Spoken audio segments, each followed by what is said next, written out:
अहमदनगर जिल्ह्यातल्या राहाता तालुक्यातील लोणी येथे देवीचंद ब्राह्मणे या 40 वर्षीय व्यक्तीने मानसिक संतुलन बिघडल्यामुळे बायको व 3 मुले असे 4 ठार मारल्याची घटना उघडकीस आली आहे। लोणी येथील प्रवरा कॉलेज समोर राहत असलेल्या 40 वर्षीय देवीचंद ब्राह्मणे या शिक्षित इसमाने रात्री त्याच्या घरात मध्यरात्रीच्या सुमारास पत्नी 2 मुली यांचा धारदार हत्याराने खून केला, तर एका मुलाचा गळा दाबून खून केल्याची घटना घडली आहे। त्यानंतर सकाळी 8 वाजता आरोपी देवीचंदने स्वतःही शेजारी असलेल्या पोलिसांकडे जाऊन माहिती दिली।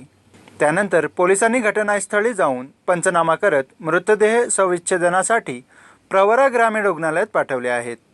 लोणी खुर्द या गावामध्ये आज पहाटे देवीचंद हिराचंद ब्राह्मणे वय 41 या इसमाने आपली पत्नी संगीता, मुलगी निशा आणि नेहा यांचा डोक्यात कुऱ्हाडीने वार करून खून केला। तसेच मुलगा हर्षवर्धन, त्याचं वय 7 वर्षे आहे, याचा देखील गळा दाबून खून केला। आणि सकाळी तो स्वतः पोलीस स्टेशनला येऊन त्याने स्वतःच ही हकीकत पोलीस स्टेशनला सांगितल्यानंतर आपल्याला या गुन्ह्याचा उलगडा झाला आणि सर्व स्टाफ त्या ठिकाणी पोहोचला आणि पुढील तपास सुरू केला।